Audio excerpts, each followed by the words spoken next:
And hello, welcome back to the League of Extraordinary Atheists for Humanism, where we attempt to apply logic and reason to religion and politics.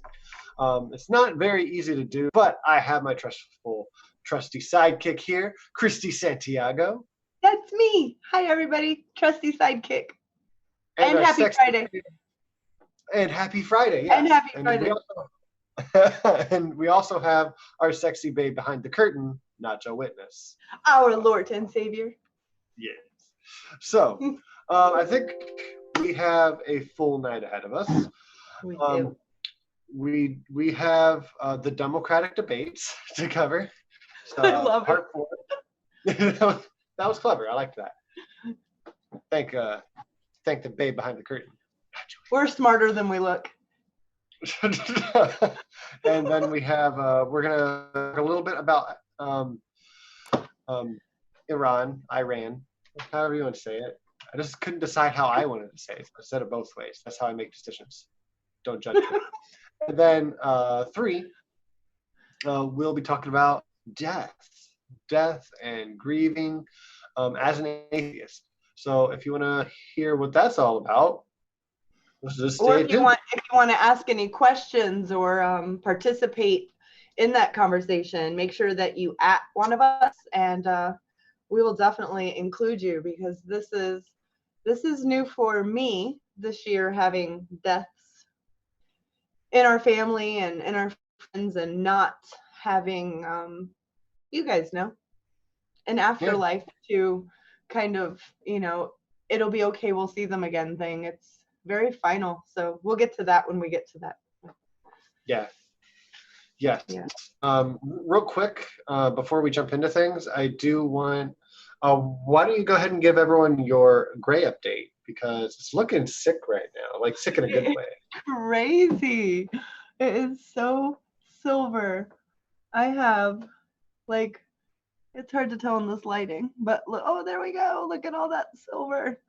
So today is week 21 since I stopped coloring my hair every 2 to 3 weeks. Yes. Awesome. If you see, I have a brown streak just coming in. It's strong brunette. So I'm going to have the reverse Malin streak. I'm going to have all silver with a brown streak. Yeah. It's cool. Yeah. I think it's also going to be super cool for Halloween this year. Just especially the way you have it parted right now. Yes. It looks like you could make it really cool for Halloween. Like Frankenstein's wife. There you go. I think my biggest hope for the silver would be, for me, it was, I don't want to look old. It's not, I'm in the beauty industry. There's so much stigma for women, especially men, just get sexier and distinguished. And maybe that's sexist of me, but I'm just being honest. I think, men around age 35 to 45 start getting this very handsome look. And then from 45 to 55, that silver right here, that distinguished, the laugh line, so sexy. And why isn't it that way, for humans just across the board? So I think for me, my biggest hope is that girls who are in there, I started growing this particular white stripe in high school. So I really hope that younger girls, when they start growing silver, think, I'm gorgeous this way, and don't cover it up because of societal ways or patriarchy or whatever the, do it for you. And I have to say that there is a huge community online, Silver Sisters on Instagram, Gombre, Gombre. And Stacy for years has been saying, grow it out. And I've been saying, no way. And then I found all these beautiful women. If you go to Instagram and look up hashtag young and gray, women that are fully silver in their 20s and 30s, and they're stunning. So, I mean, I thought, what a better time to do it when people are going to stylists like myself and saying, hey, can you make my hair silver? I'm like, my hair grows silver. I'm going to take advantage of that. So far, I have not given in. There's been a few days when I wake up and I look in the mirror and I'm like, what am I doing? I look crazy. But awesome. Thank you so much. Yeah. So much. No. Okay. Thanks for sharing. You're welcome. Thank you for letting me. I always like forget until you say it again that we air on like the day of the week where it like switches over. You know, this is week 21. I'm just it is. That's awesome, and it makes me really happy. So because like I used to I would color it on Fridays before the show, like around 2 or 3 in the morning or in the afternoon, so that it would be fresh. So it literally is on a Friday that I can see that. I can see that. Like, I remember it being like fresh, silky, shiny. Very fresh, yeah. Now I'm just a silver vixen. Still fresh. Alrighty. Since we have this title thingy here showing Democratic debate, I suppose we should get to the Democratic debate part of this show. So again, I have to start with I haven't watched the whole debate, and part of that was a big part of it was it wasn't just full on YouTube to like just watch really easy to find kind of thing. I still haven't watched the second Democratic debate, and I am still salty at CNN for it. And salty is a very light word for how pissed off I am about it. But so when I saw that CNN was airing it again this time, I was like, oh, great. ABC is how I watched it, but ABC. It was a link from a channel called The Combo Couch. The Combo Couch had a link to watch it live with them. And there should be no paywall behind watching candidates that are, running to be our leaders. Yeah, it ticks me off too. Salty. The way that I like to justify it, salty, is just saying, look, does not watching it or does not being able to easily access this video mess with our democratic process at all? And if you answer honestly, I feel like you're going to have to answer yes. And if it's yes, then it should be easily accessed by the public. I feel like that's just a given. And even if it's not just a given by like law or whatever anyone wants to throw at you, you can probably get the majority of the people on your side. And then you got, populism. You got democracy. You have an argument for being like, hey, you don't like it, tough shit, give us what we want, because we the people. Right. Yes, an informed electorate is the most important part of a democracy when making decisions about your democratic leaders.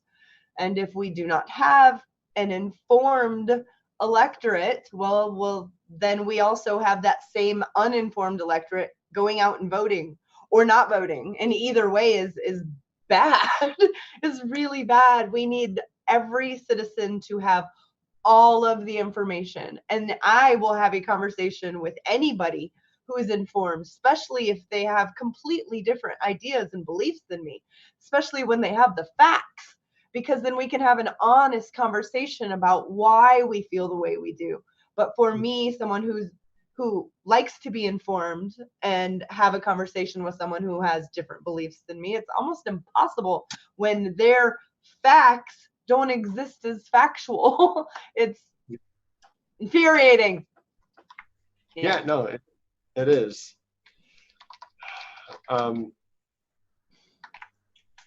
So anyways, I'm sorry. I was reading the chat. So so I haven't watched the whole thing yet. I do have a link to the whole thing, and I plan to watch it in the morning as long as it's not taken down. Why have I seen that like 5 times and not said anything about it? I don't, God damn it. Show us that later. Yes, I'll just put it on. Yeah, just put it on at a random moment. No one knows what you're talking about. Yeah, I think. Yeah, the best part about this new, since we've been using Zoom, is if you're talking, no one can see me, so I can do all kinds of things. You can't. She does, and see, I get distracted by that because I'm just looking at Christy. I would say my bad, but No. no. It's easy to throw me off. It's probably a little bit funny. It's fine, whatever. Okay, so I do want to point out, though, that CNN did a better thing this time, and through my email, because I'm subscribed to them to get emails, they did have a link to watch the full debate. It's just they separate it into like 4 different parts, which is potentially very nice, but you have to watch it off of your web browser. Right. And I don't want to leave the screen on my phone to not watch the video when I'm working, to just listen to the Democratic debate. Right. It is better than not having it accessible at all. That's way better. Thank you for that. Also, hi, sirs. Saw that. Aaron's chair.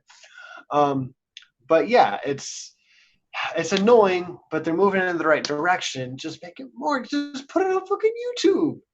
Like, you have the Democratic nominees on your stage. You are airing it. You already have all the bragging rights you need. Now air it, because that's like what you're supposed to do. Anyways, I think I'm going to digress. I can't promise I'm not going to go back to it, because I am pretty honked off, and not in a sexy way. Excuse me. So I'm going to try to not lead through this part, because I don't know a lot of the highlights. Christy is the only one of us who has watched the whole debate so far. So I'm just going to try to add in what I do know, and you can tell us what was interesting, who you think are the losers and the winners, because I just pretty much have opinions on all of it, and I don't have full substance. So I'll give you the opinions that I agree with, but I don't really have reasons why. So go ahead, take it away, Christy. Okay. Well, we did have one billionaire on stage who literally paid for his spot on that stage. I do agree with him on a few things, which is not abnormal to agree with someone who is a quote unquote Democrat, to agree with them on a few things. That's not abnormal at all. I don't think that he has the right to be up there. So we're not going to discuss him. move right along. He's not going to be our next president. I was very disappointed in Tulsi. Very disappointed in Tulsi. She had a chance. Dumb questions are asked at these debates because they're put on as entertainment. I have huge problems with the way that we do debates on stage, with 12 people on stage. One of the amazing questions that I thought was different, but I like questions like this. Over your career, is there, let me backtrack. They brought up how Ellen was, got a shit ton of shit for having a war criminal on her channel or on her show, and was having a great old time with him. And then segued that topic into you as a candidate. What can you tell us a friendship or person that is, an odd couple, someone that you would not expect to be a good friend, and can you tell us a little bit about it? And I'm thinking, when they get to Tulsi, if she mentions Modi and why, she could win me back. She really could. And she didn't even go near it. A lot of people used it as they used a sentence, one sentence. Oh, it was so-and-so McCain because we did this bill together, but then use the rest of it to sell themselves, because you get this much time, and they try to end it with Tulsi.com or what. Oh, it makes me want to puke. I think the winners for me, there were a few times that Cory Booker said some amazing things. It's just really hard. He always says something good. He always says, you're right. He always says some amazing things. He's not the worst by far. He's not the best. Every single one of them on stage, I would choose over Trump. I would. Yeah. However, I am not going to be voting for a Joe Biden or a Klobuchar or I cannot remember the billionaire's name for the life of me, because he's just Tom Steyer. Yes, that's the one. Yes. I think that Warren, to me, she was the winner. She was strong. She had a lot to say. Bernie wins no matter what. Right. I just, no matter what to me. And that is my bias speaking, because I like him. But I want to say that it's not just that. It's because his life has been activism. So even if he didn't, wasn't strong enough on a certain back and forth somewhere, he has the receipts to back it up. He has 40 years of being on the right side of issues that this nation is just now coming to terms and having majorities on. Like, the majority of this country thinks marijuana should not be illegal. Bernie's been on the right side of that. The majority of this country thinks that there is nothing wrong with two people that love each other, be it two guys, two girls, a guy and a girl. Nobody cares anymore as far as the majority goes. Well, Bernie's been on the fighting side for that. Back when on the Senate floor, congressmen could still use the F word, FAGGOT. Bernie was saying, that was unacceptable back then. Yeah. Bernie's been fighting for our rights since photographs were black and white. So to me, Bernie's the winner. And I think that I took a lot away from it. I can't take another Beto. I can't take it. I can't. It's platitude. Same with Booty Judge. I can't, I can't. And maybe that's my, I have a real problem with him being so religious. All of our presidents have been Christian. All of them. I understand that. I think it would be, if we had a president who was like Tulsi, Hindu, or Bernie, Jewish, it would be the first. Yeah, that'd be wonderful. It would be the first, because that's never happened. So it feels a little bit weird as an American ex-Christian to say that his Christianity, and it's not even his Christianity that bothers me. It's his almost overly religious. I think that I'm more of a morals man than a policy man. Great. Go have a great moral life and get out of leadership, because, you could be the most moral person ever if you don't know how to put together policies. We don't have time for that. We're in a constitutional crisis at this time, and your platitudes aren't helping. So it was like, it felt like it was 6 hours long. It was so long. And every time someone that I really was enjoying hearing what they were about to say, they would either cut them off or go to commercial. And if it was somebody that really hard on a lot, they did that a lot. Like, I heard Klobuchar, they never cut her off. I mean, maybe I'm mistaken. Maybe someone can pull up a part where, she got cut off too, but she didn't get cut off. And, she calls Bernie and Warren's policies, these aren't her words, they're mine, wackadoo, you know, just like way out there, and they're not in reality, and I'm the one. I'm beer, no foam. She uses, you know, the all beer, no foam, and all bun, no dog, and like just, So, can I make a few comments real quick? Yes, comments and questions. Sweet.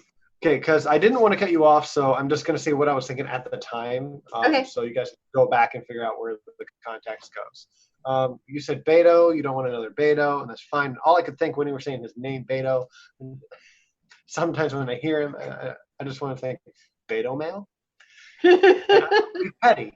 I don't want to be petty, so I don't say that. But I did want to say it this time because I thought, look, that insult has as much substance as his policies do. Yep. So take that any way you like. So the who's the next one? Booty Judge. I love the way you say his name. I mean, I'm personally a booty judge, so I'm not knocking his name. I'm a professional booty judge. You are, but he's not. He's not, and that's why I take offense. You are, and I don't want you muddying the water for all the good booty judges out there. Honestly, good booties that are out there. All the good booties, yeah. We don't want too many booty judges posing as booty judges. That's right. So, yeah. As far as he goes, look, he's climbing the ranks a little bit, very slowly. But mostly it's because he's picking up all those dollar donors that Biden's losing. So, yeah, he definitely has room to grow because he's not a progressive. I mean, not he's by any progressive-ish. Yeah. He's one of those I don't hate gays and I'm pro-choice Republicans. Well, is more or less what it is. And you got to think he's for the DCCC and their type of identity politics, he ticks off a lot of bells. He's a gay, a gay man. We've never had a gay president. He is a gay Christian, so we'll help them get he just ticks so many boxes off for them, and he's almost like a golden child for them. The only, a black gay woman would be too far for the DCCC. I hate to say that, but it's Nina Turner, I would just, I would be so happy for this country if she's not even running, but if a Nina Turner, if she was able to be the president, things would really change for the better. She is. I think people underestimate how brilliant she is. And I'm not saying that, she's gay or the golden child or ticks off any boxes, but Buttigieg does. He does check off a few of the mandatory boxes, and then a few of the they say they don't like identity politics, but they use the hell out of them when they should. And to me, I say, let's just be honest. Identity politics exists. And if someone is running and they're a good candidate and their policies kick ass and they happen to be gay, awesome. We'll get a gay president. Like, that's how I see it. I think that, what you do in your bedroom, I'm never going to be there. I'm not invited, so it doesn't include me. What do you mean you're not invited? I gave you a formal invite. Damn it. I'm going to go check the mail. Okay. So two things real quick. On at risk of going down rabbit trails, which you're also invited. One is, most people here know I hate identity politics. And it's not because I don't care about identity politics. I think it is important. I think it's important to know the issues. Right. But to think of solving them in a policy-heavy way. not just focusing on like small changes, like we push for. I feel like it's a little bit like, or maybe a lot of it like, how we look at trying to build a green economy. Mhm. People who like don't know what they're talking about say flush your toilets less, you know, turn off the water in your shower every time you're not using it, or soaping up or whatever, which is also like a nice thing to do, but that's not what's really gonna solve the problem, right? Right. That's not the end all be all. Those are good means, but that's not all you can do, right? So what I don't like is just focusing on those little bits, letting the identity part of politics overshadow everything else. Right. Because although they are important, they tend to cover up the real issues that will help you win in identity politics. Right. Like A good way to wrap my mind around what you're trying to say right now for the Please. Democratic Party, for the way that they use identity politics that makes me crazy is we have Warren, who I think would be badass at so many things and is. And she is running against Bernie Sanders, who is badass at all of the policies he does. I've had a few things over his record that I'm like, you know, but I mean, I'm not the judge of his moral character. I'm the judge of his policies. So they use identity politics by saying, it's almost 2020. Why would you choose Bernie Sanders, a white male, when you can have Elizabeth Warren, a woman who's almost similar? Like, who cares what's between their legs? I care about their policies. That's the identity politics that they play.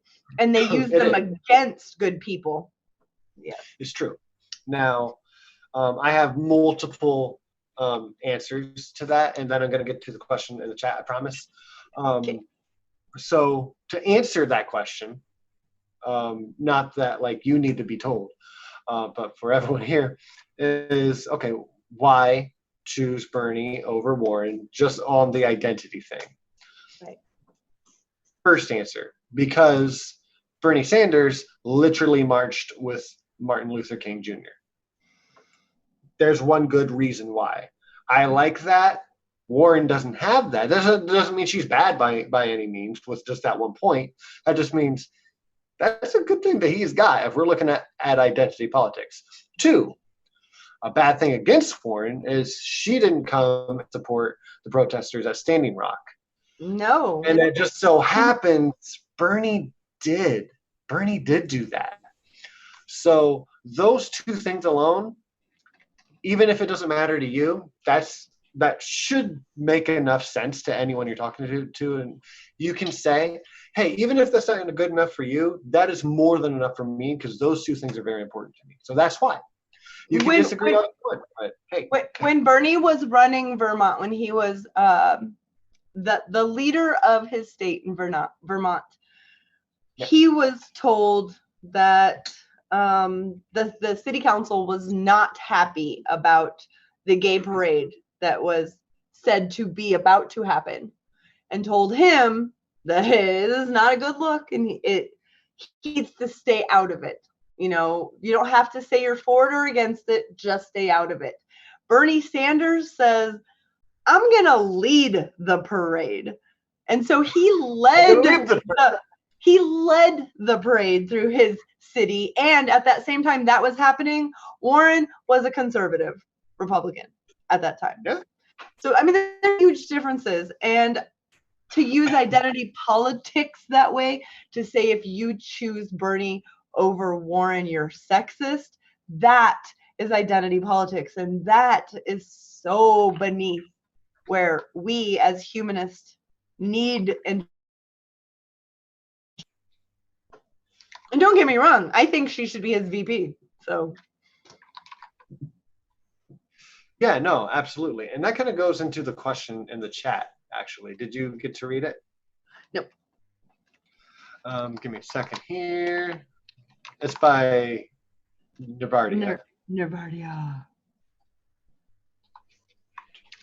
So, yeah, I think you can use people that you've run against. Actually, if we should probably read it out loud so everyone knows what we're talking about. Okay. All right. At LEAH Podcast, is there a reason why popular candidates who have been knocked out can't be used in the winner's cabinet? Why didn't Hillary use Bernie as her VP? So, as far as I know, you could do that. You can do that. You can. Yeah.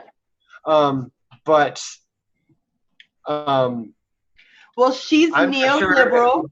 Sure. Yes. Yeah. And he is an activist. Yeah. So if you really didn't know, like, I don't know if you were using that as just an example, but specifically for Hillary versus Bernie, they're not really on the same side. Yeah, she's a pro-choice conservative. Yes. Very conservative, very warmongery, and Bernie is very not warmongery, if you haven't noticed. So that would be why there. But Hillary did say that she was looking at Elizabeth Warren to be her VP. Mm-hmm. And mostly probably to keep her out of the race, just so she wouldn't take any attention, and also not endorse Bernie, because that would have also hurt Hillary. And I don't think Elizabeth ran in 2016 at all, but anyways. Bernie wanted her to run in 2016. Yeah. Bernie told Elizabeth, please run in 2016.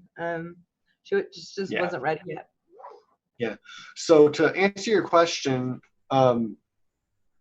they actually can't use people in their cabinet, and I really, really, really hope that they do, because in these debates, I've really come to like Julian Castro, and I think he should be the head of housing and development again, because he was HUD. He was head of HUD. Obama. Yeah. So I'd love to see him in a presidential cabinet again. People say that, like, since he started, pretty much that Cory Booker's been running for VP for Kamala Harris, and now other people who are just kind of running for VP, it looks like Kamala Harris. So yeah, when they drop down,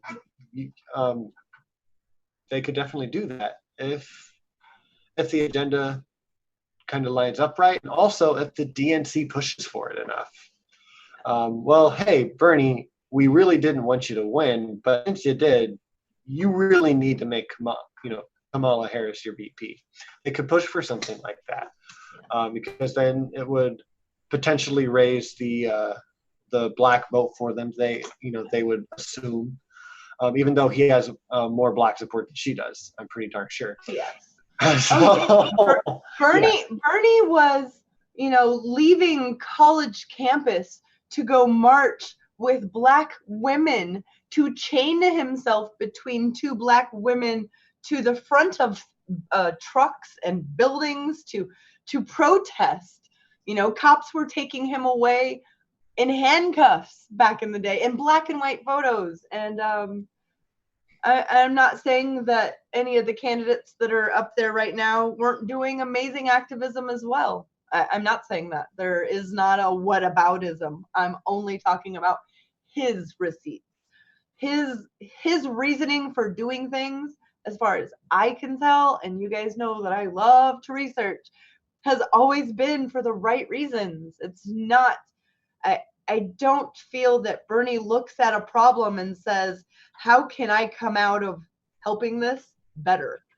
I just don't see that. I see him looking at a problem saying, we need to start today with something. And if it doesn't work, let's try something else. And that's what I like. I just don't see anyone that even comes close to Bernie Sanders. Yeah, no, because it's just not in the race right now. We do have people who are close to Bernie Sanders that are working behind the scenes and in other parts of the government. We have other Bernie Sanders out there, but we really need to lift Bernie Sanders up so he can raise the rest of them up. We need to give us more of a voice. Yes. And that doesn't mean we need to lead the country. I think we should, but we really need to give these, not the two main parties, we need to give these other parties like a chance to get their voice out there. And having the progressives up there to do that is really going to help democracy overall. And we might still have some crazy Trumpians like leading the Republicans or breaking off and doing something else, but I think we could do for a 3, 4, 5, 6 party system.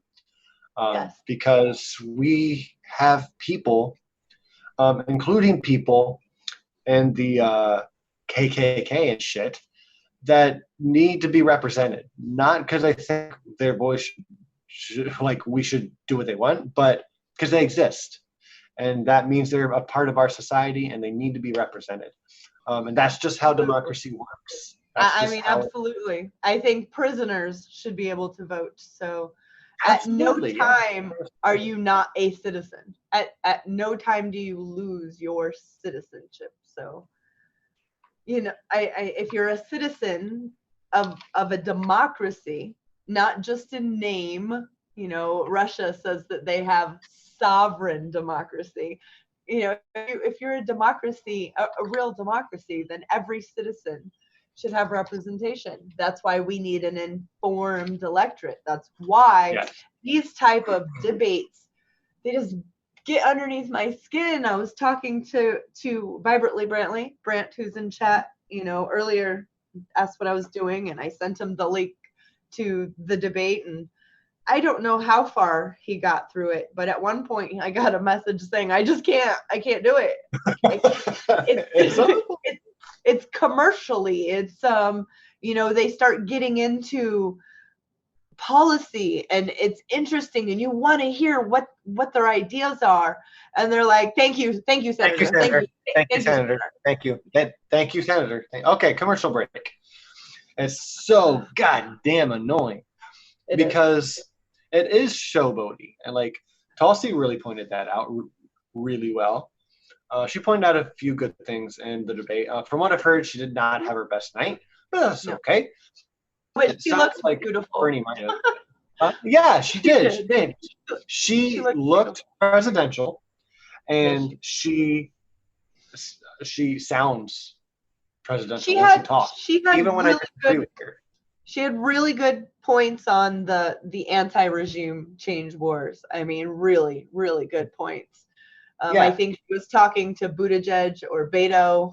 She talked to both of them. So, but you know, they were going at getting all of our troops home or keeping some here, and I, you know, there's so much. It felt like a 6-hour debate. So, when her answer to that was, how about just ending all regime change wars?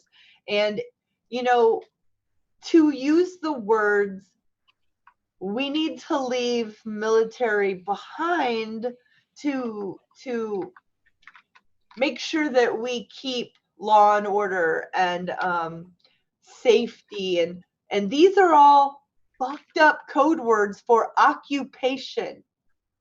No matter how you put it, we are now occupying that land with our military.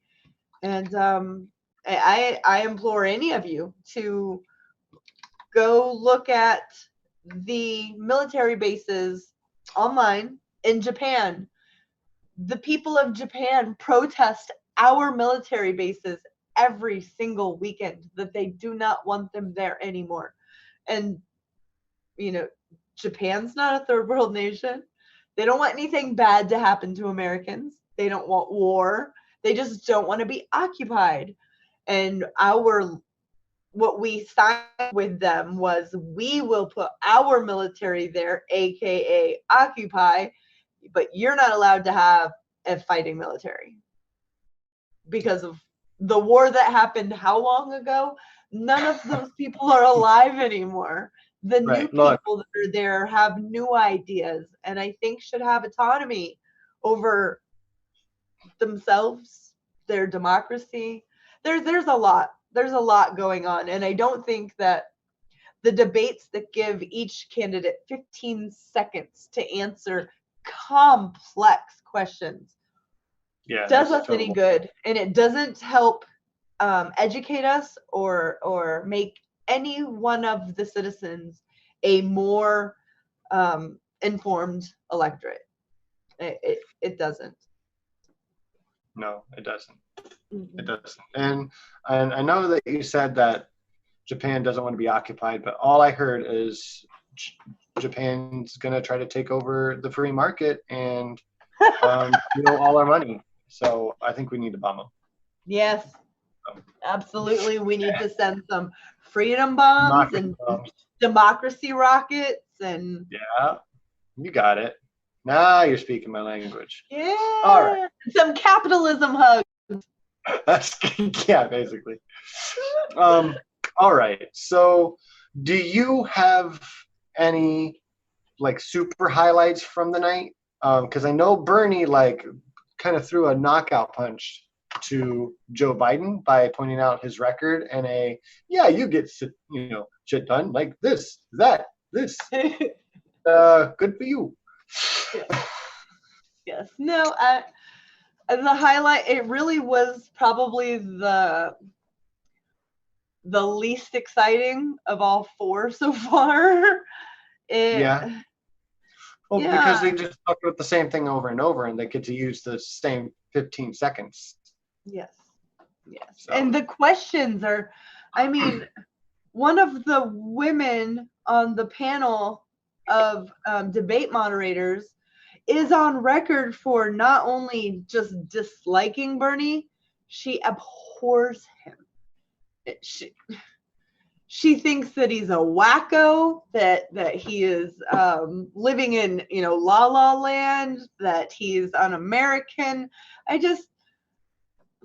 Why can't we do things democratically? I just have the people involved. Let's set up a couple questions and send it out to the country. How many people would you like on stage at once? I think a great idea would be to have, 2 at a time. Let's hear them out. Mm-hmm. And then whoever we feel had the best argument, that name gets put up, and then the next 2 and the next 2 and the next 2, and then the winners from each one of those can go. I mean, maybe that even sounds crazy. I don't know, but 12 at a time is insane. And if we think we need to hurry up and get it done because the election's happening, well, then we're doing it wrong already. Because that's not. We have Donald Trump as our president. Obviously, we don't know what the fuck we're doing. Right. Well, I think you're making a really good point to where we just need to host the next Democratic debates. That's what needs to happen. #LEAH host Democratic debates. Right. And and if they want like PYT or something, can they pick it up and answer us? Yes. I mean, we'll throw you guys that bone. We're willing to work together. Yeah, and I think every candidate should get. I watched it. Go to the Humanist Report with Mike Figueroa. He did winners and losers of the debate. It's like 30 minutes or a little bit less. Watch that, because he breaks down. He has graphs. I like numbers, percentages, and graphs. He has who has the most time talking, who had the least time talking. He had all of these things that are so important. And I don't feel that if you have 1% following and then someone else who has like 30% following, that doesn't mean that one gets more talk than the other, because you're putting someone who's already at an advantage, you're giving them more advantage. That's not supposed to be how democracy works. There should be one question, and then let's go across, and everybody gets 4 or 5 minutes to answer it. I like that. And if you think that's boring, well, guess what? Democracy is not, the fireworks. It's just not. It's hard work, and these things matter. Yeah. While I talk for a second, would you mind putting the link down in for Brian G to Mike's channel? And then also tell him that we sent you, because if he hears it, Yes. that'd be cool. So, Jesus, I forgot what I was going to say about it again. But it really is a shit show. Like, the whole way they have it lined up, it is a shit show. There's plenty of better ways to do it, but we don't need to go through them all, because we could just take the rest of the night. We took up most of the night doing that already.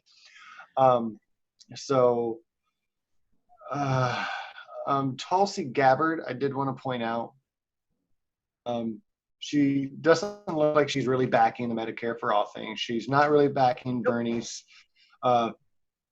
federal jobs guarantee. But she does like. I'm glad you brought that up. That was the part. I stood up. I was watching it, and when she said that, I mean, I threw a hissy fit. This progressive person that's out there saying and showing and doing actions that she's so progressive does not agree with a jobs guarantee. Right. No, because we have structural infrastructure that is falling apart. A jobs guarantee would fix our roads, fix our bridges, fix our schools. How about we could update every school in a hurricane area to be hurricane safe so that they could be used for, I don't know, shelters. We could do so much. This whole nation's highways was built on a jobs guarantee from FDR. All the highways. Yeah. He said, you guys need jobs, we need highways, we need dams, we need these things as a nation. So you tax the highest bracket, and that tax money goes to paychecks to build the country, which you also take tax money from, which goes back in to help pay. It's like a circle. It's like a circle of love. It is. And let me just reiterate this. It's a guarantee. It's not, we're not forcing anyone to just work for the government. It's just like, hey, if you don't like, I mean, not even if you don't like it, like if you can't find a good job, or you lose, or it's like you have a guarantee that you can find work. If you need to find work, the government will help you do it, and it will be good, fulfilling work. That is the union work. Union work. Yes. Union work. Yes. This is a good idea. Retirement and health care. And I mean, need I go on? So let me give you the answer to the counter of this argument, right? If you're worried about the free market or what the fuck ever, you can pass this federal jobs guarantee and no one will use it if the market supplies what people need. No one will use it, right? Like if the free market's there and we also have this guarantee, if things are hunky-dory, then no one's going to need it. Right. If people go and take advantage of this program, people needed it. Mm-hmm. I feel like if you're worried about like welfare or something like that, that's a whole different story. But if you want people to work, make sure that they can find work. Right. It doesn't make any sense why conservatives wouldn't. Conservatives work for the post office. Essentially, a post office job is identical to a jobs guarantee job. You're working for the government. You get a paycheck from the government. Everything happens the same as if you had a private job. Taxes work the same. You just get really good benefits, and you can't get screwed if that company happens to go out of business because it's the government. So I did have a big problem with, and I can't remember, it was Yang who, and I don't remember what he said, but I remember my feelings about it. I think we need to help fix, and I'm not talking about the world, just our country. We need to help fix people being the government being bad, which they are, and they do horrible things, and it's because of who is elected in that spot. Now, if we can look at it like we need to be informed so that we can elect people who will represent our best interest. If we had people who will represent our best interest leading, then we wouldn't have such fear of the government, because the government would be you and me and the dentist down the street who also works at City Hall. And we have this fear of the government because of propaganda, huge propaganda, and because of dirty deeds. Dirty deeds because propaganda creates a very uninformed electorate. An uninformed electorate votes against their best interests over and over again. And then it's also like a circle, but not of love. A circle of, it's yes, we could get into that another time. But I think if we could not demonize the government as if it's the boogeyman. You're right. Governments of nations are not the people of the nation. That's the problem. That's what we're getting wrong.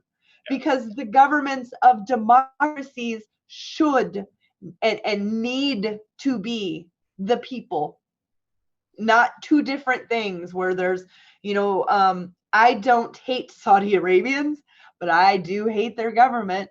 I don't hate, I go on and on of governments of Israel. I love Israelis. The Jewish people are amazing, but I don't like their government.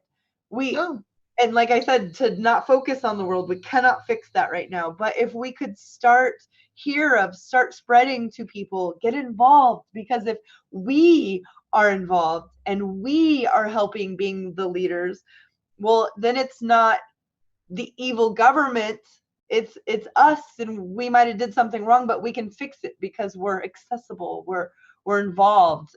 Like I always say, democracy is not a spectator sport.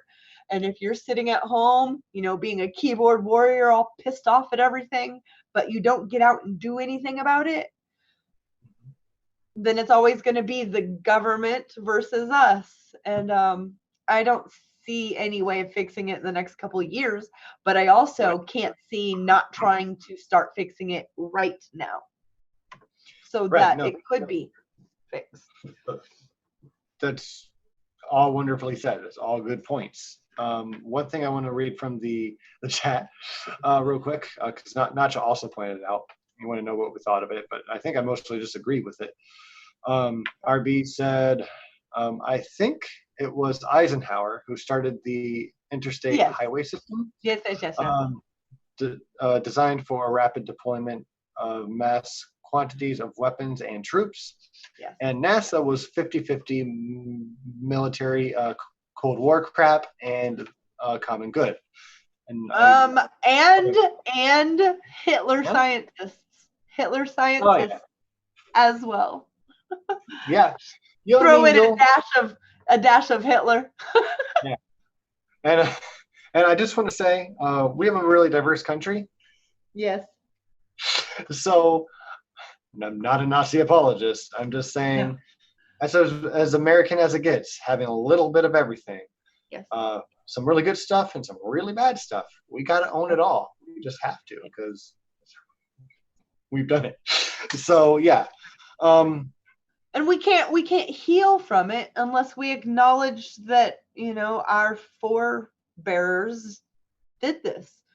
I hate that argument of well, I didn't own any slaves.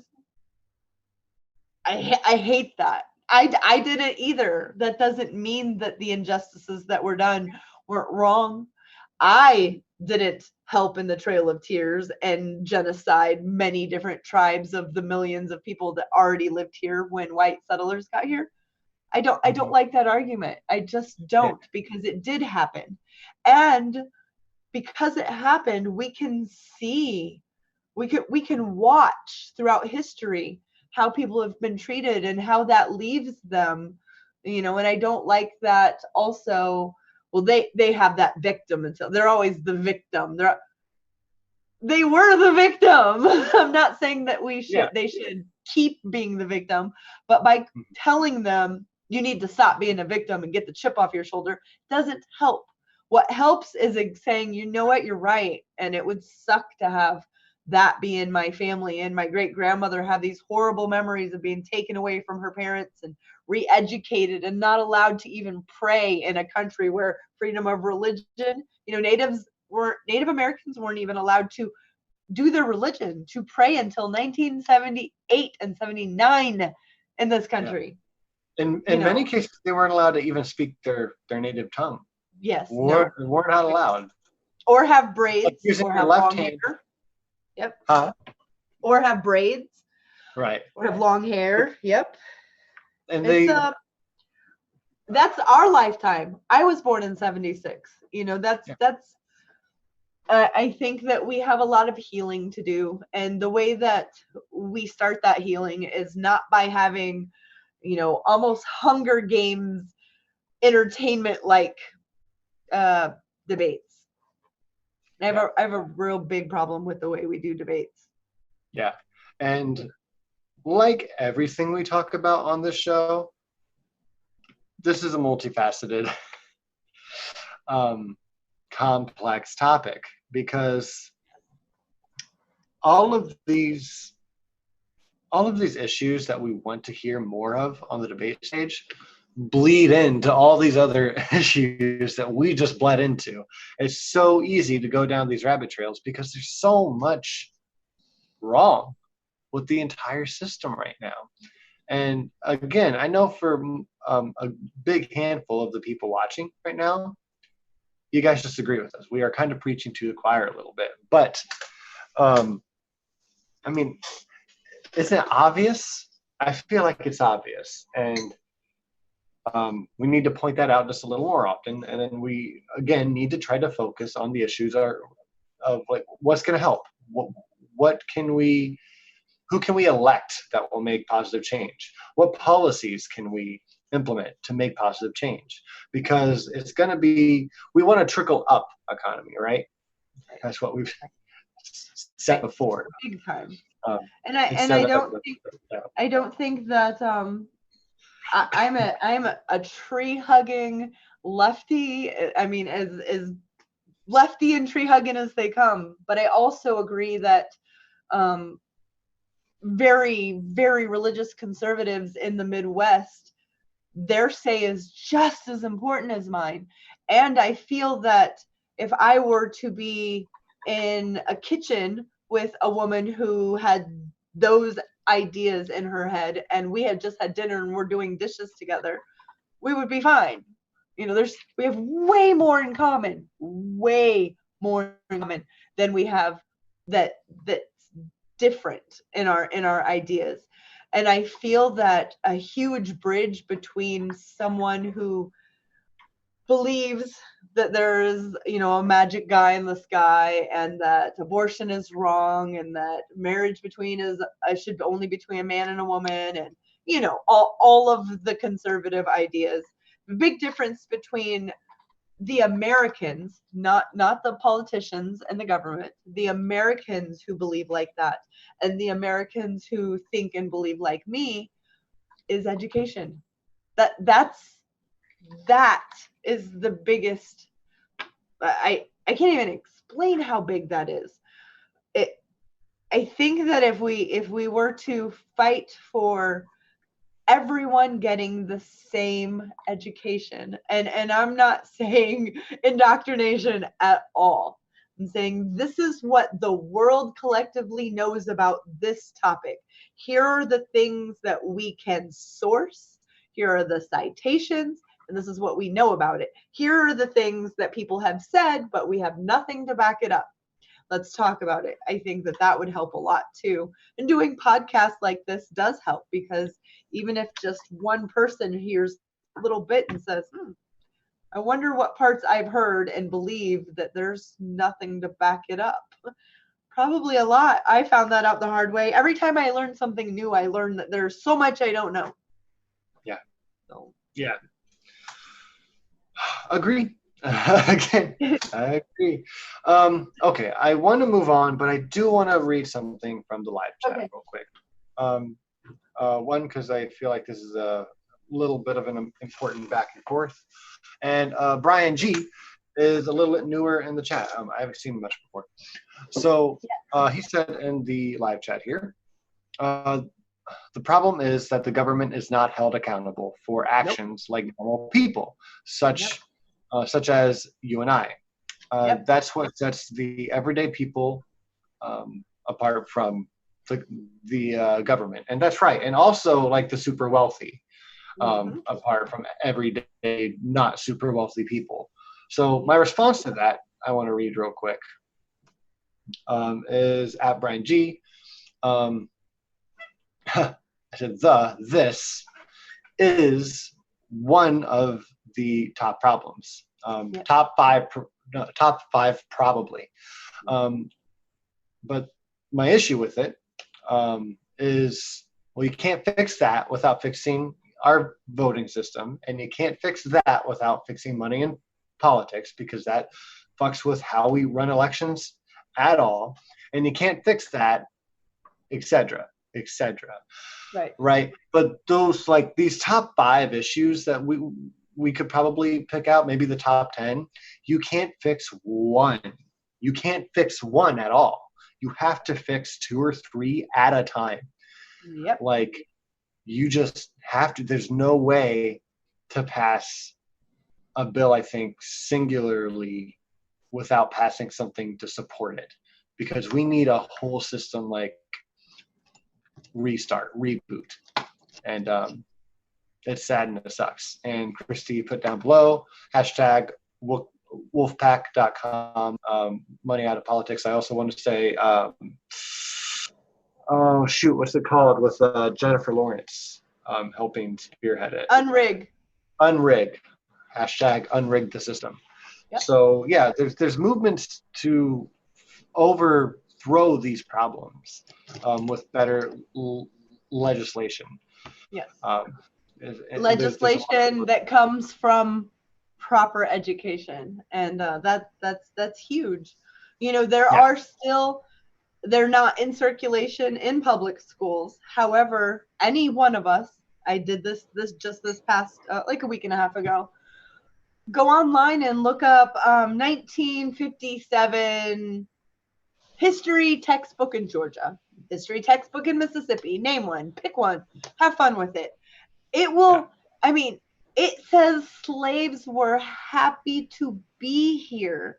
They had better lives. They were able to get medical attention, that they actually had jobs and houses to live in instead of living under the stars being eaten by bears and or tigers and lions. And I'm just thinking, as a child reading this, you take what adults tell you as, gospel. This is the way it was. Why are people so upset? Racism isn't real, So we're battling a lot of.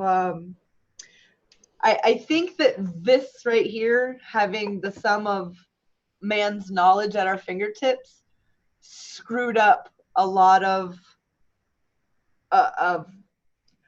ways to propagandize people. However, it also helped on ways to propagandize people, because, Bubba down the street is getting stuff from QAnon saying that, don't worry, Trump's involved in this whole investigation of him.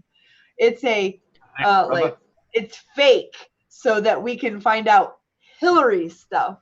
It's cuckoo for Cocoa Puffs, but they think it's factual because they get it from here. So we have a lot of work to do. A lot of work to do. Money out of politics is first and foremost, though. So if you are interested in money out of politics, which should be, it is the number one thing that everything else will, come to their knees. It will be a come to Jesus for corruption. It just will be, because there won't be any way to buy your way out of it. Free and fair elections, money out of politics. If you're interested, type in wolfpack.com and volunteer. Find out when they're coming to your state and be a part of this change. Right now it's just 8. I just checked recently. We just have 8 states. We need 34. We need 34 states 34, to be on board to have a constitutional convention. A constitutional convention doesn't guarantee anything. It just means that we get a constitutional convention where we then can say we want to change parts of the Constitution. And money out of politics, would be the reason why Wolfpack exists. We have 8 states on board. We need 34. And I always want to follow that statement up with the Coke industries and their partners, Americans for Prosperity. They have 28 states out of the 34 needed to have their constitutional convention.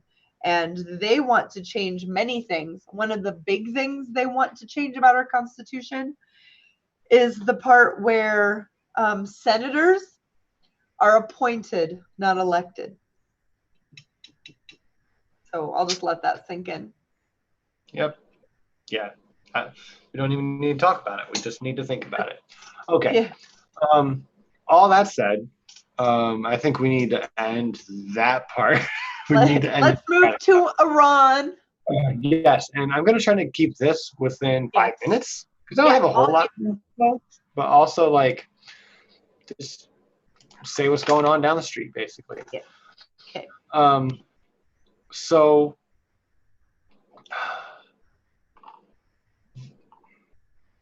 where to start? Iran says that they have evidence that when their oil tanker was hit, was it just last month? I think it was last month. I think in September.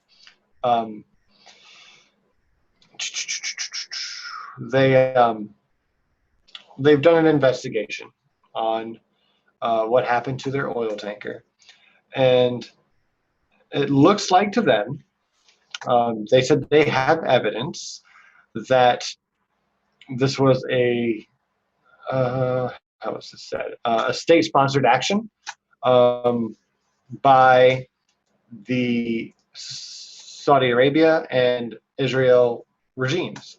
Also, the United States. So that sucks for us, but it's not surprising. Again, that's kind of about as American as it gets. We do shit like this. But so they're saying that we had something to do with it. They're saying that they have evidence, and they're also saying they're going to present that evidence to the UN, which I think is great, but doesn't matter because we last time they wanted to present some evidence at the UN, didn't we block them from even entering the building? Was that back in, did you say March or May? Yeah. Yes, yeah. We would not allow them to even be heard. Doesn't that infuriate you? The United Nations, the name, just the name, United Nations, to me means many nations.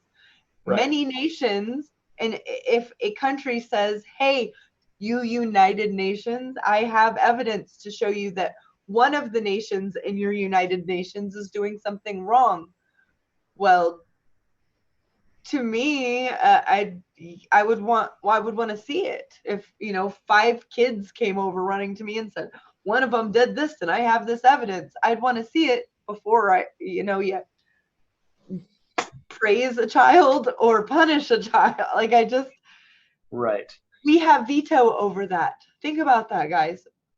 One country has veto over all others. It's not right. Yeah. It's not right. The main point here that I want everyone to take away from this is, hey, it looks like Iran has something on us. Excuse me. The next point is they want to share that info. What are we going to do about it? We don't know yet because it hasn't happened. But, I mean, history tends to repeat itself, right?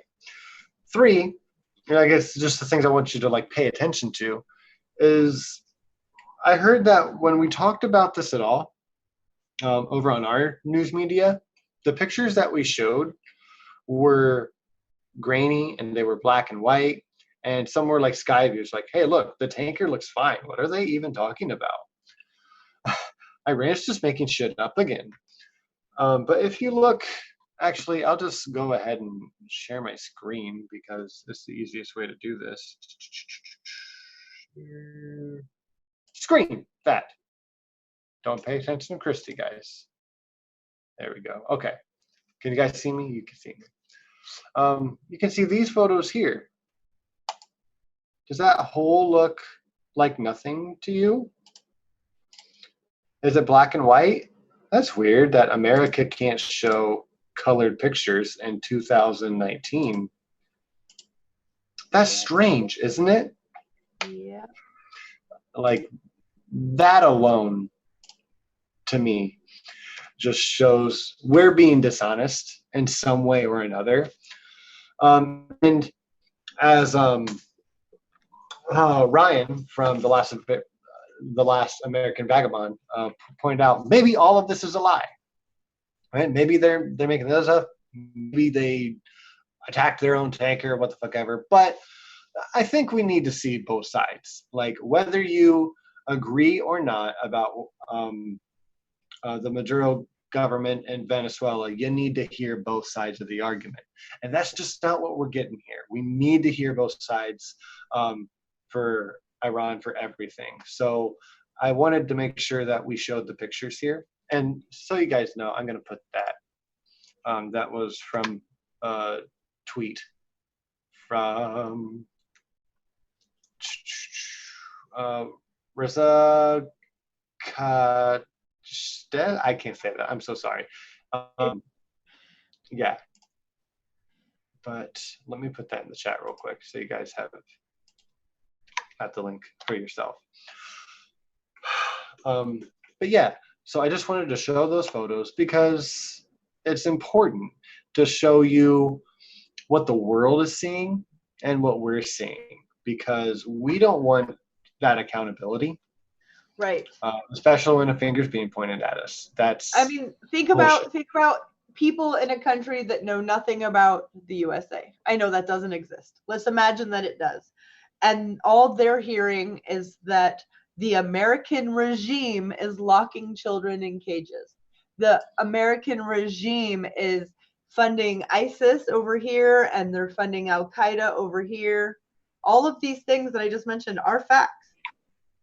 But if that's all they're hearing, they're not hearing about me and Mac and the majority of the humans that live in this country that don't agree with the policies that our government is doing and funding and the terrorism they're a part of. I mean, I think that if you think of it that way, think about a country not knowing anything about us except for what the American government has and is doing, and then judges our country for that. And then use that logic, this is called logic, against other countries. We're hearing, this, that, and the other from Iran, this, that, and the other from Turkey and Syria. There's always going, nothing is black and white. It's gray. See what I did there? See what I did there? Yeah. That's two me now. I mean, if you're keeping score, I don't do that. So. No, not at all. All right, so that's all I have for that, because I really do kind of want to just rush through this one because we have a whole nother topic and I want to try to be done within 2 hours. Yay. So, all right, so that's it. I don't have anything else to say on it. The next topic, though, if we may, is death for an atheist, or death from the point of view of an atheist is pretty much what we're aiming for. Not just like what happens when an atheist dies. Like, no, well, what happens when someone dies who is connected to an atheist? How does the atheist take it? Because some of us here with the crew of the show has suffered more than one loss here in the last few weeks. So we've had to discuss things a little bit outside the show. And we want to discuss it on the show too, because we don't just cover news. We don't want to just cover news. We want to talk community building and atheism, religious things too. So this is a good thing. Humanism, yeah. Humanism. So right, and I can't be the only one who is going through this. There are people that are becoming, or I don't want to use the word becoming, who are shedding or letting go of magical thinking, who are educating themselves, and by doing so realizing that it just doesn't make sense to hold on to stuff that is demonstrably false. And by doing that, God, so much of my mind has changed. The way I think has changed. Something silly. We'll start it off with something silly. I have an abnormal fear of clowns. I always have. There's no reason a grown fucking man should put clown makeup on to hang out with children. I don't like it. I never have. It really freaks me out. I love reading. I love Stephen King. I never read it because of my irrational fear. Well, I have an app on my phone, that lets me watch movies, and it was there. And without even hesitation was like, yeah, let's watch this and see what it's going to be fun. Just so many things have tiny little things that I didn't even think about. I don't have, there's no magical clowns. Not that I believed that before, but that's how far it goes, just letting go of all of those, the booms in the night, and maybe there is a ghost in the house, or maybe that's all gone. Yeah, you have a lot of fear. I enjoy that part of it, but the loss part of it is new for me. And I've lost people before. I lost a brother-in-law 15 years ago on a motorcycle accident, and it was awful. It was awful. It was devastating. Consoling his wife, who was my husband's sister, and their kids. It happened on their youngest son's birthday. I mean, it was just devastating. But there was that, you have an angel looking out for you to tell the kids, your dad's going to see everything that you do. He's going to be at your graduation. Like, just all of these tiny little things that don't make shit better, but they help it feel better, almost like a Band-Aid. And I never thought, even then I knew that these words are not going to fix shit, but they do help a little. And I don't have any of that now. Like, there's none of that now. And we lost Strike, then my girlfriend of almost 12 years. This Sunday will be our 12th anniversary. Oh. She lost her grandpa. And then just a couple days ago, I lost my uncle to a motorcycle accident. And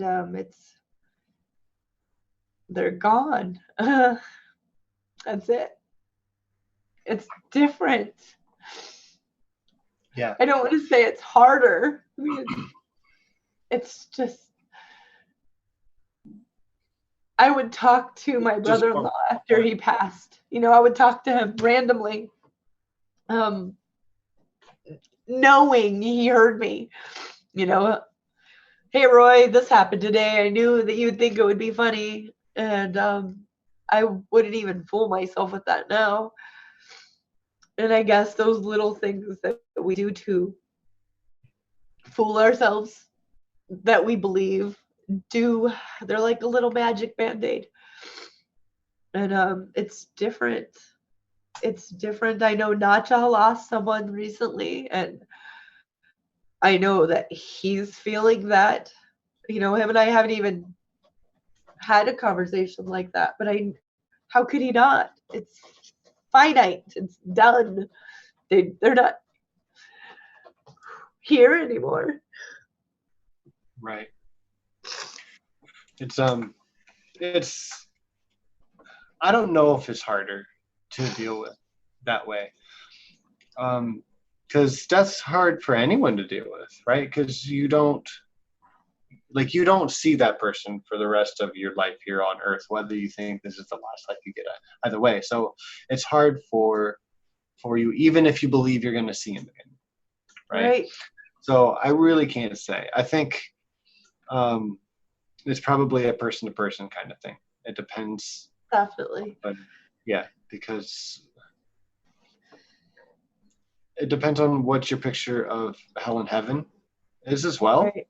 Where you think that person went, or if you're worried about where that person went, maybe it's better if it's just, you know what, they don't hurt anymore. I already believed that. And I mean, that's just that. Right. So there's different ways to look at it for sure. One thing that I always like to point out when we're talking about death is that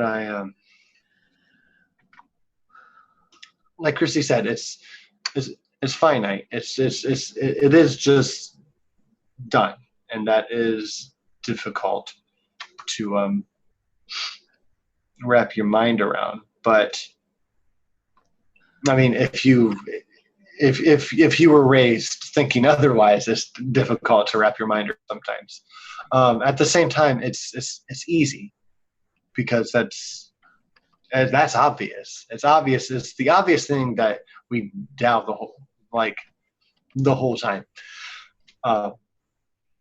It's the thing that you kind of like, of course, I already knew that. I didn't want to talk about it. That's one thing that keeps people in religion so long. Yeah. If everything else doesn't make sense, for sure. But I won't get to see my mom again, or my brother, or my sister, or my cousin, or whoever you've lost, right? So what I'm getting at, that point there, is when someone says, look, my religion's not hurting you, or their religion isn't hurting anyone else. If you believe in an afterlife, that alone to me is abusive in a way. It's at least, if not abusive, it's harmful. It's harmful because if you ever drop that belief, everyone who's died that you had to suffer their loss, you have to suffer loss again. Yes. Because so that's I've shared with many of you, my having that coming out. It was about almost a year ago. It was around Christmas when I let everyone know. Yeah, I had that conversation with my mom and told her that I'm an atheist, and she just was appalled by the word atheist, but followed that up with, I lost my belief in like a magical sky fairy or a god. She thought Sky Daddy was hilarious, like the name. She said, I let that go, years ago. I don't believe in that at all, but I'll never be an atheist. Those were her words, and I get it. She comes from the satanic panic time. We were very religious. The word atheism it just means, in her mind and in many American minds, it means something that is not the definition of it. And she lost the love of her life, and she will never let go of an afterlife because she gets to be with him there. And that breaks my heart. Yeah. So, I just think that life is so short, even though there's times where it feels like it's so long and I don't know, I'm going to make it through this week, or I'm going to make ends meet this month. It's stressful. There's so much going on. But if you could close your eyes and imagine someone being just gone, they're just gone, what would those things be that you were like, shit, I didn't tell them? I think you should tell them. I think that you should tell them, because as corny and as crazy as you might seem to them, if you're like, listen, I just need to get this off my chest. I love you, or that time when you did this, it pissed me off, but I forgive you, and whatever it might be, tell them. You know, I didn't hang out with my Uncle Donnie. I hadn't even put my arms around him since I was 23. The last time I went to Illinois.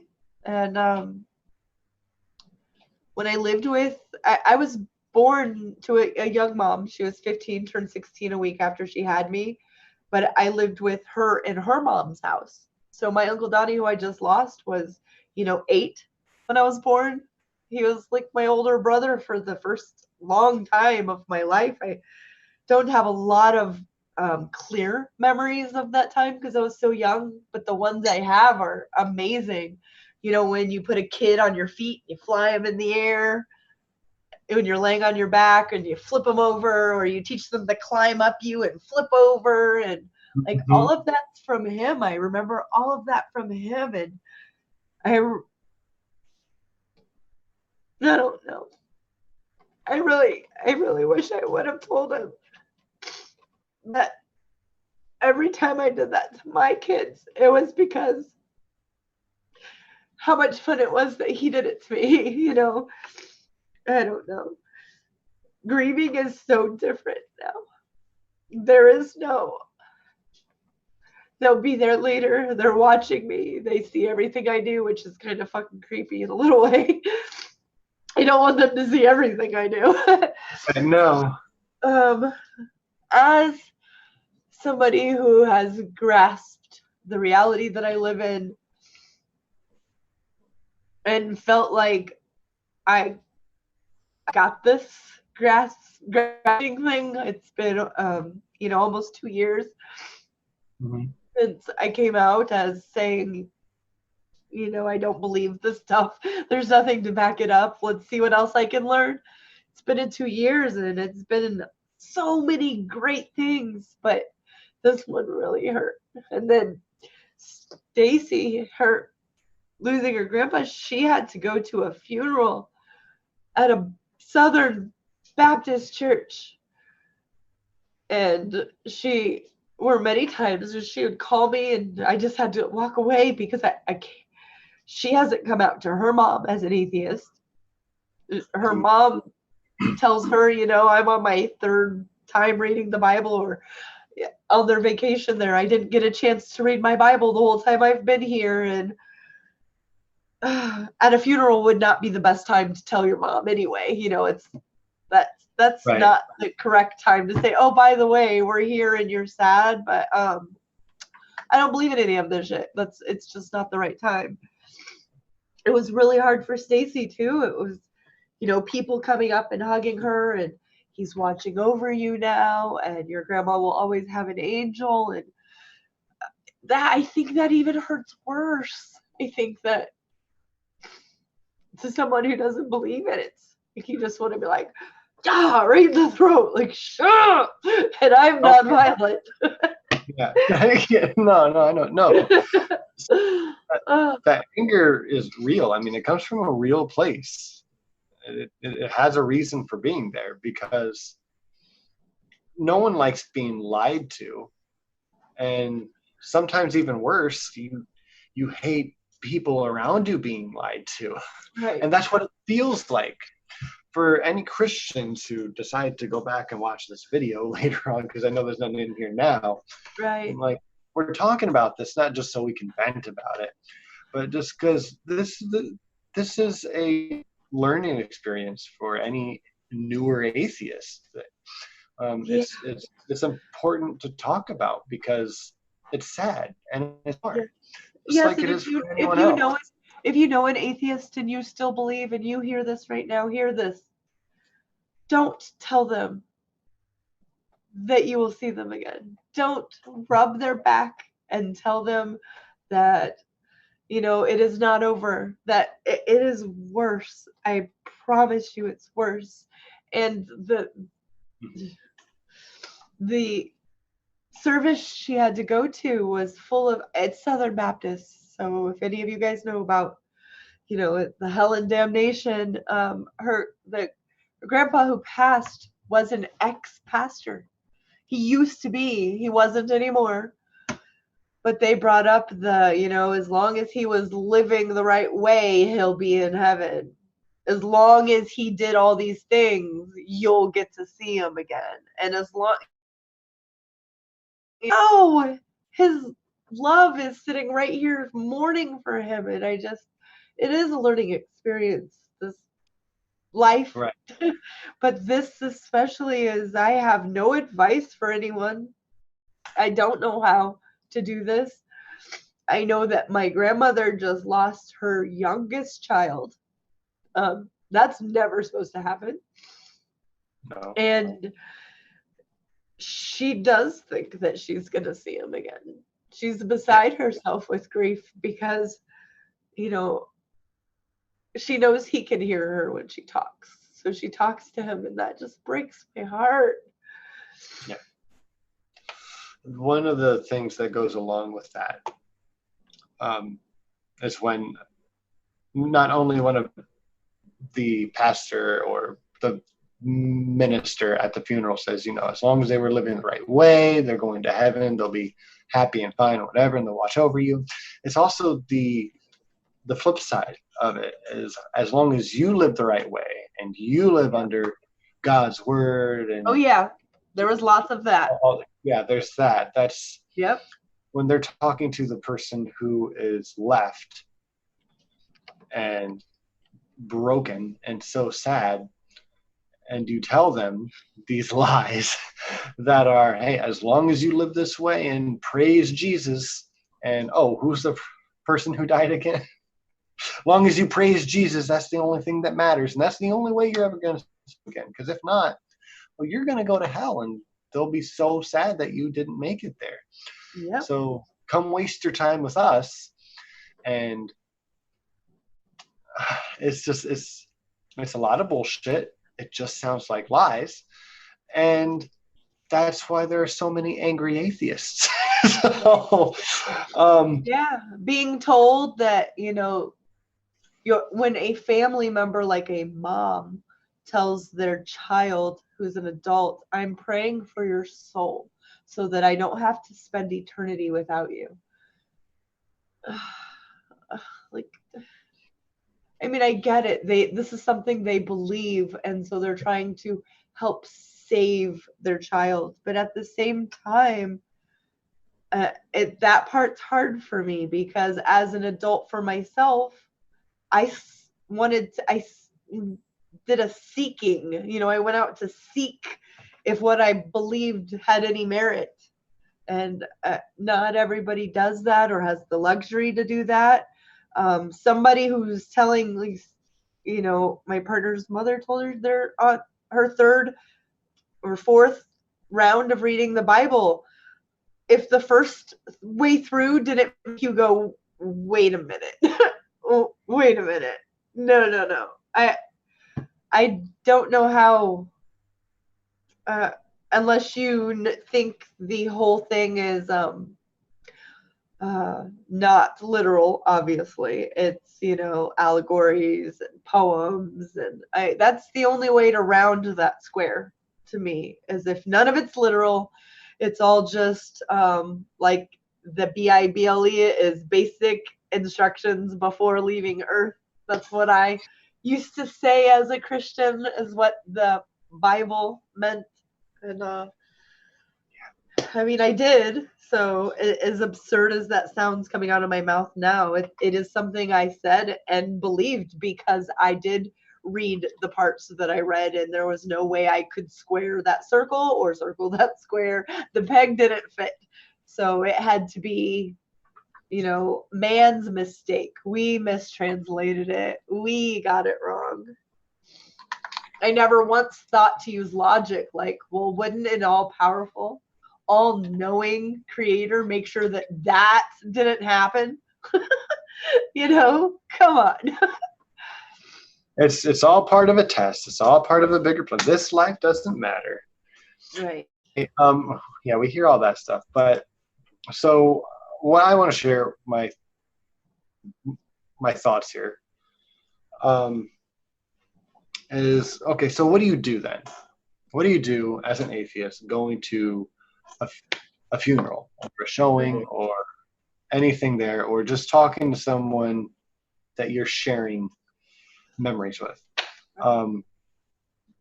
Because, well, first I want to backtrack just a little, and when someone says that they're praying for you, if you're the one dying, and you're an atheist, my response would be,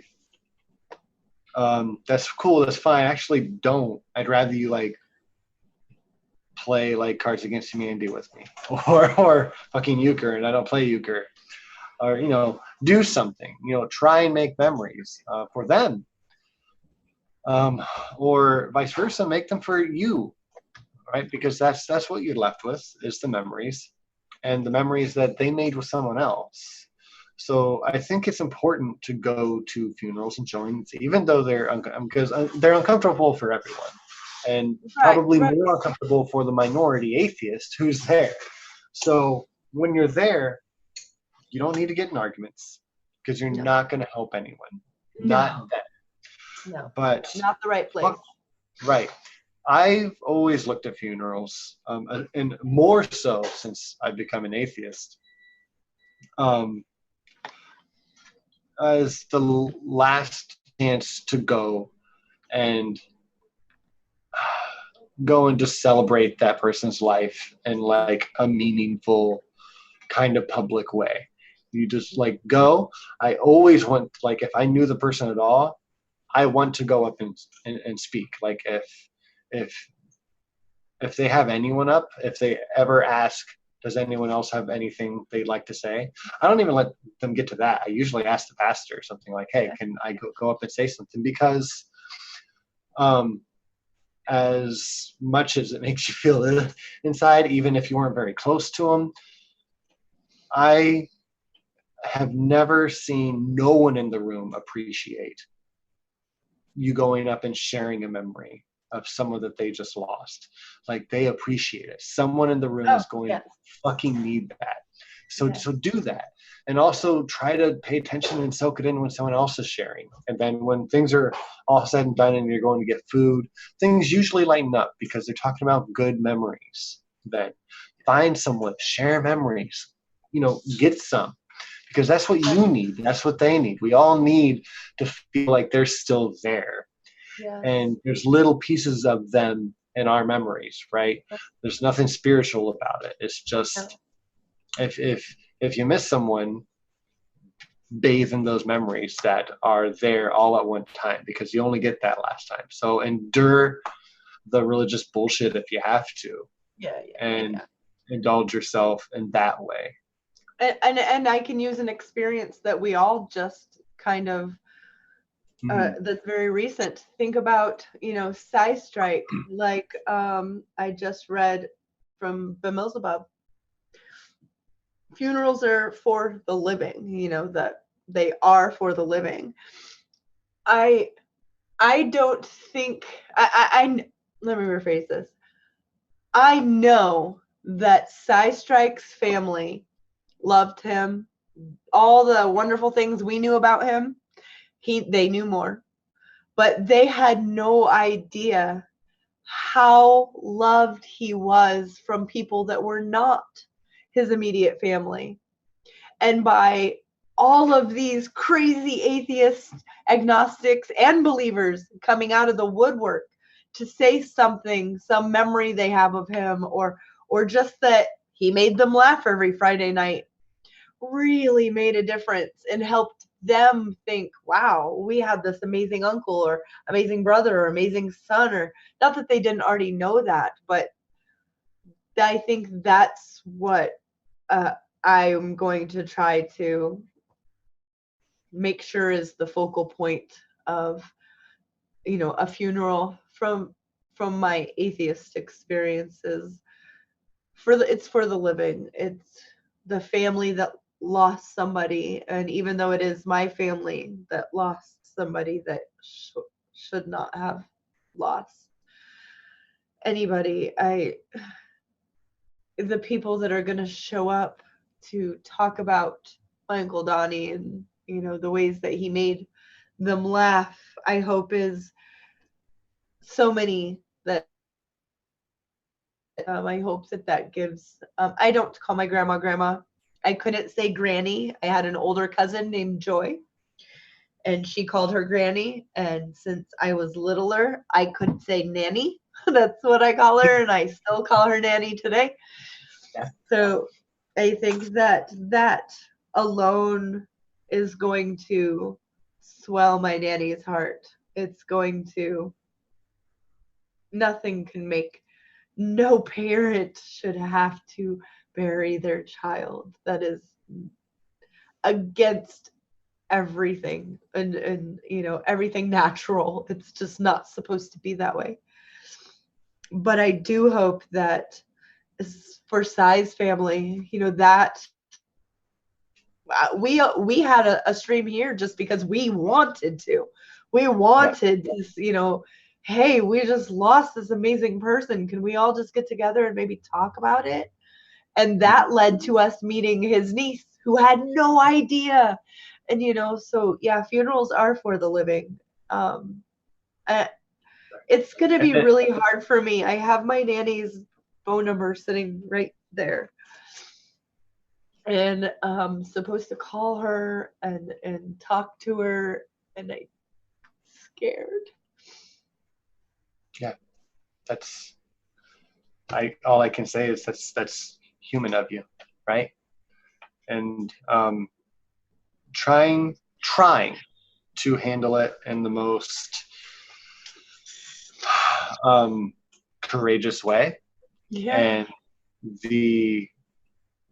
in the most calm way, in the most constructive way, to where you can take things in and share things to help others heal as you try to heal, as you're hurting, and it will hurt later thinking about all these nice things that you just lost, that you just gained the same time. All of that is very human, and it's the most humanistic way to do it, right? It's the most humanist way to deal with it.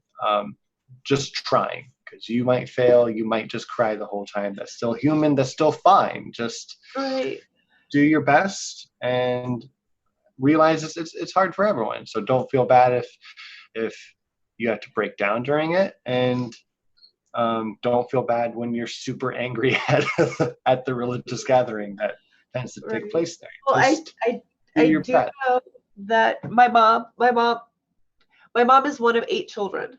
So now my nanny has 7 children instead of 8. There are a lot of them. My mom is an identical twin. And my Aunt Diana, my Aunt Di, my mom's identical twin, is also an atheist. And when she came out to my nanny, being gay is nothing compared to being a devil worshiper. So, yeah. I just really, I'm so scared of this phone call. I really am. I think I'm just going to say yes a lot and agree a lot. And if she says, you know, pray with me, I'm just going to pray with her. Yeah. And that's something else I kind of want to touch on is, I know a lot of hardcore atheists really frown upon that, because that can hurt the way that you heal. If you have to kind of give up your way to heal, but it really is just up to you. It's your life, it's your situation. Don't let anyone in the community tell you how to deal with it. We're just giving you, you know, the best way we see to deal with those kinds of situations. You don't have to be a militant atheist and be a dick in those situations. But if you feel like you have to, I guess do it. But no, when you're addicted to people that usually doesn't do good things for you. Like, Right. people say karma for a reason. So just try to be empathetic. Everyone hates the fact that they're gone. Yeah, right? and I'm a mom. You're a dad. I can't Yeah. imagine losing a child. So I think just hearing her pain is going to be beyond painful, and I'm not worried about my pain. It's hearing her pain that's going to be so sad. It's really scary. She doesn't know that I'm an atheist. Right. If she watches this, she will, but she Right. won't. No. I haven't had to handle this so close to home as an atheist before, so Yeah, I guess like if she says I'll see him again, I will just agree. And I mean, I've been going over this in my head for like 24 hours. Right. And I mean, like I said,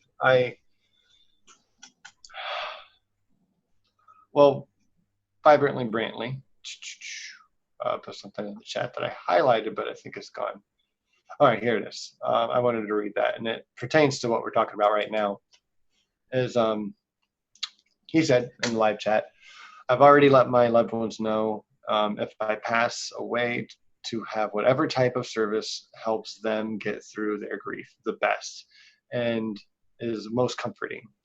I know I won't turn them atheists when I'm gone.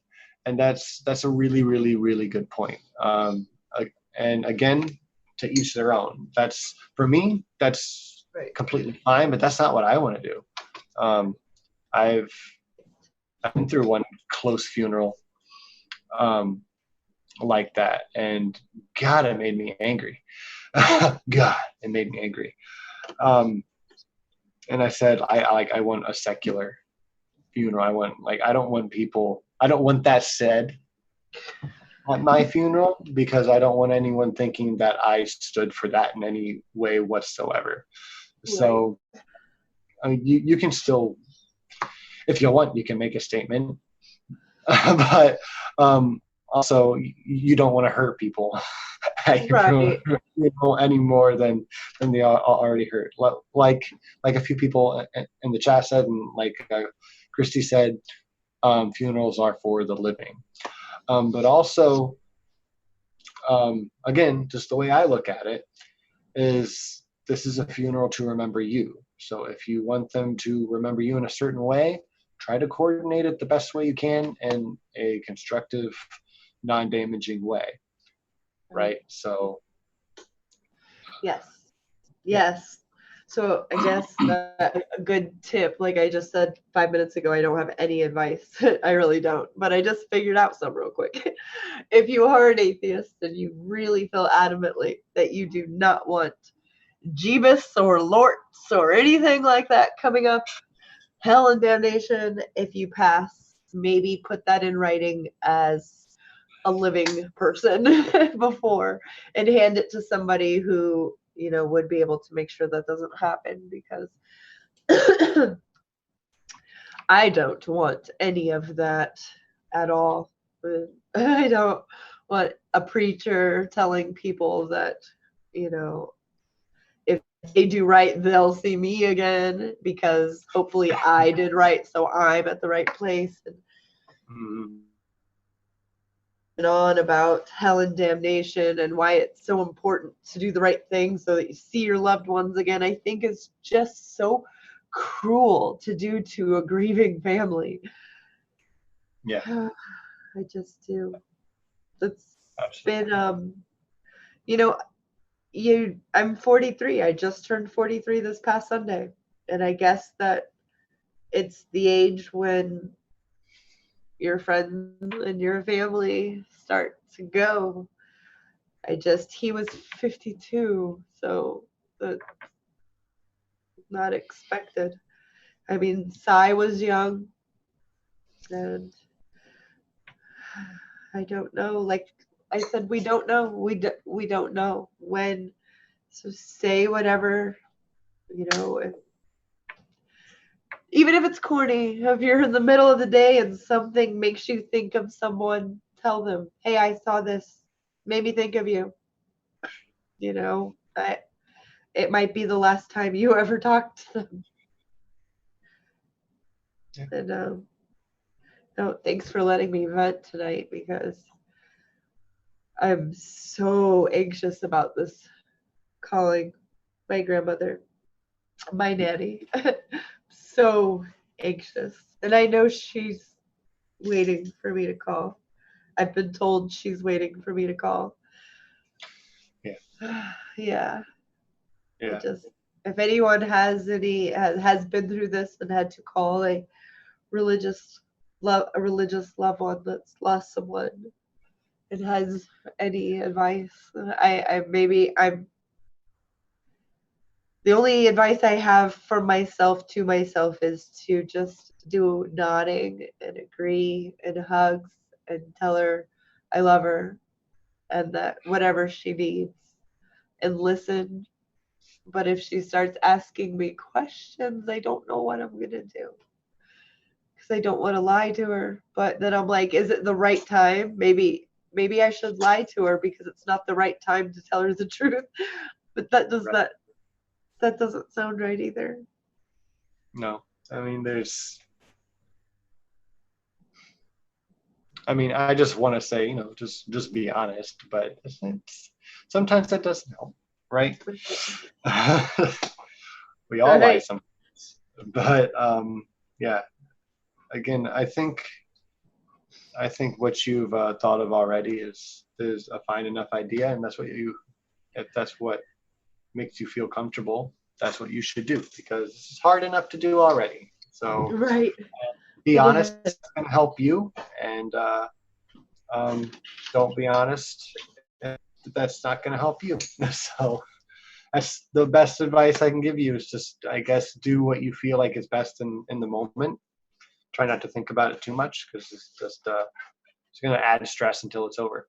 So, but yeah, I can't wait for this game to get back on Christy. Anyways. I did not have sexual relations with that woman, and I did not inhale. And tomorrow is Brantley's birthday, everyone. I need everyone to tell Brantley happy birthday.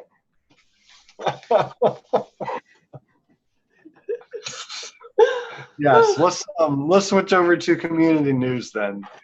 Tomorrow is Brantley's birthday. I needed the giggle. You did. Yes, we are, Nacho. We are switching now. So sorry. A very Brantley birthday. There we go. So, found this at an antique shop, by the way. That's how old I am. That's wonderful. It looks so real. It does. Yeah. It's creepy. So, yeah, real quick. Brantley is having I think a stream. He's doing something. Watch out on his Twitter and on his Facebook. He might be posting links there tomorrow around 1. And he's saying 1 a.m. Eastern. I thought it was 1 p.m. I'm not sure. We'll find out later. That's okay. He says 1 a.m. though. I just disagree. What he's talking about. So yeah, watch out for that, because he wants to spend his birthday with people like us, which is awesome. Yeah. Yeah. And he says 1 p.m. So cool. I was right. Yay. Yeah. So watch out for that. I'll probably jump in around 1 p.m. I'll probably take a break real quick and jump in. I will be at work at the time, but I do want to come say hi and happy birthday, because he is one of our most awesome supporters, the great friend to have around. So thank you, Brantley, for supporting the show, and thanks for just being cool in general. Also, this weekend we have Neil, the 604 Atheist. His birthday is on Sunday, which again is Christy and Stacy's anniversary. How many years Yeah, is that? 12, Did you say? 12 years of gayness. Yeah. That's okay. That's okay. All right. So congratulations on that. We have a real big weekend of celebrations, which is awesome. I don't think I have anything else for the show tonight, pretty much. I think that's it. We wanted to end on celebrations, higher notes. Yes. So I hope everyone enjoyed the show tonight. It's I know it was full of rabbit trails and giggles and a couple tears, and that's okay. That's what we do here at LEAH. Yeah. It We're was only a whole bunch of human stuff. human stuff. That's right. Human. So, anyways, I hope everyone's weekend is filled with happy human activities, and we will see you all again next week. Have a wonderful weekend, and stay humanist for God's sake.